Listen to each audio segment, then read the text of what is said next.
soft loh Tim. Ke sana coba kita, Pak. Oke. Kita geser ke tempat lain.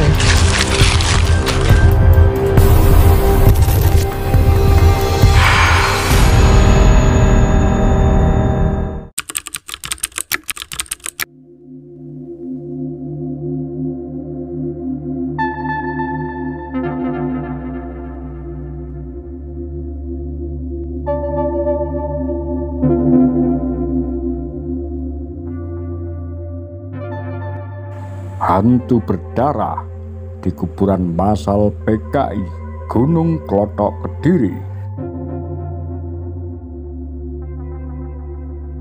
Kisah pembantaian anggota dan simpatisan Partai Komunis Indonesia terus diingat masyarakat Indonesia. Sebuah tempat di kaki Gunung Klothok, Kediri disebut-sebut sebagai salah satu lokasi kuburan massal mereka.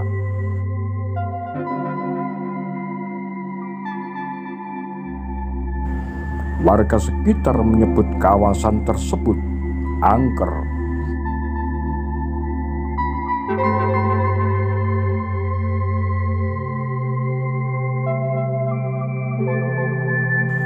Penasaran dengan lokasi itu, tim penelusuran Urban Legend bacaini.id mencoba membuktikan keangkeran tersebut. Setelah mencari informasi keberadaan lokasi kuburan massal, ditemukan satu titik yang diduga kuat menjadi tempat pembantaian dan penguburan para simpatisan PKI di masa lampau.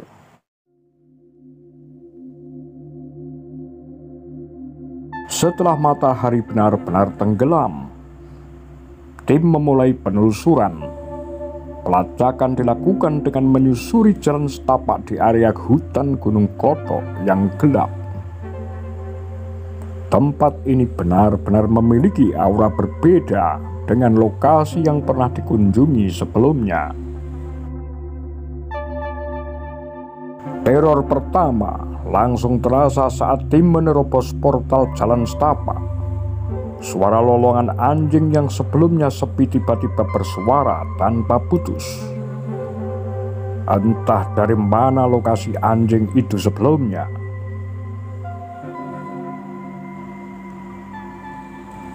Mereka sudah berdoa dan meluruskan niat untuk tidak mengganggu siapapun yang bermukim di sini. Jelas Novi, praktisi metafisika yang menjadi pemandu tim.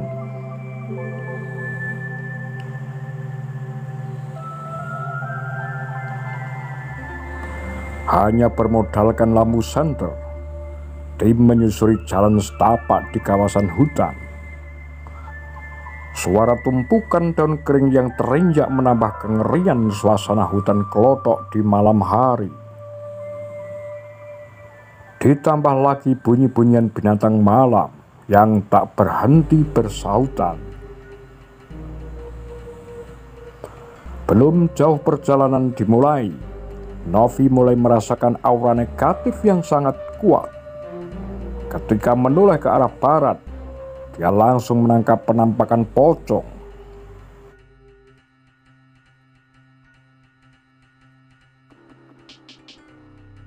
Dia menggambarkan wujud pocong itu yang berukuran cukup besar, wajahnya hitam pekat, dan tak terlihat jelas. Pocong itu berusaha menunjukkan reaksi ketidaksukaan menerima kehadiran tim Urban Legend.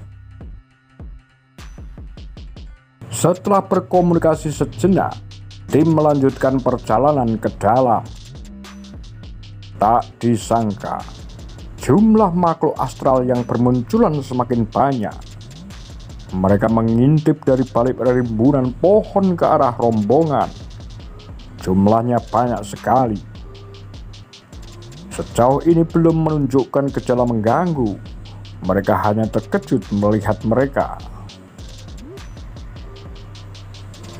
Saat berbincang dengan kru untuk mengidentifikasi titik kuburan massal yang dimaksud, tiba-tiba muncul banyak sekali sosok perempuan berdaster putih di atas pohon. Rambut mereka awut-awutan dan sangat panjang. Suara cekikian mulai terdengar di telinga Novi. Kemunculan kuntilanak ini disusul penampakan pocong dengan jumlah tak kalah banyak. Rupanya mereka terpancing dengan aktivitas tim yang datang dengan membawa senter. Hantu hutan memang begini liar dan cenderung galak, kata Novi. Makhluk-makhluk itu seperti menunjukkan eksistensinya, memberi pesan jika kawasan itu menjadi daerah kekuasaan mereka. Tim memutuskan tetap melanjutkan perjalanan, mencari titik terdekat lokasi kuburan massal. Makin ke dalam, makin terlihat pekat. Hanya lampu senter dan penerangan ponsel yang menjadi penuntun langkah. Ketika tim memutuskan beristirahat sejenak, tiba-tiba sebuah benda terjatuh dengan sangat keras. Suara benda itu terlihat sangat dekat dan hanya berjarak sekitar 2 meter dari keberadaan mereka. Semua berteriak kaget.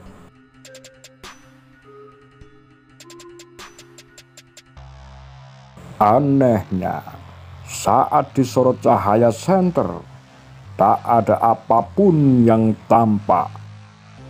Suara benda besar yang jatuh menimpa tumpukan daun kering tak terlihat jejaknya sama sekali. Mereka mulai memberi isyarat tidak suka, kata Novi. Benar saja. Sesaat setelah suara benda terjatuh, Novi melihat perwujudan sosok tinggi besar di salah satu pohon. Novi menduga makhluk inilah yang menjadi penjaga hutan klotok. Anehnya, kemunculan makhluk itu seperti penunjuk kepada tim. Tiba-tiba dia mengajak Novi berkomunikasi. Sesaat kemudian tubuh Novi seperti diarahkan mendekati sebuah pohon. Dan saat didekati, dia terkejut seketika mendapati seorang laki-laki kurus dengan wajah mengerikan. Hantu laki-laki itu mengirimkan gambaran rasa sakit kepada Novi. Dia juga menunjukkan rasa sedih yang mendalam. Ternyata di balik wajahnya yang menakutkan, makhluk itu berada dalam kondisi memprihatinkan. Tulang rusuknya terlihat menonjol, wajahnya berdarah, kepala belakang masih ada luka terbuka dan darahnya banyak sekali. Dia menduga hantu inilah yang sedang dicari. Diperkirakan luka yang diderita adalah akibat pembantaian massal simpatisan PKI di masa lampau. Meski tak menjelaskan lokasi kuburannya, hantu itu bisa jadi berkeliaran di tempat itu dan tidak pernah kemana-mana. Di luar dugaan, pertemuan tim dengan hantu yang diduga korban pembantaian massal 65 menjadi ending penelusuran. Satu persatu kru Urban Legend mendadak mual dan muntah-muntah. Bahkan Novi yang sedang berusaha menolong mereka juga tak mampu menahan energi besar yang mereka sampaikan. Novi tumbang dengan kondisi mual dan muntah.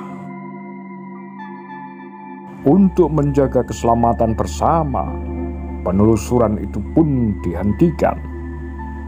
Tim memutuskan kembali ke tempat semula sebelum hal buruk menimpa mereka. Apa komentar Anda? Demikian kura-kura, Takar Lambe Sundel.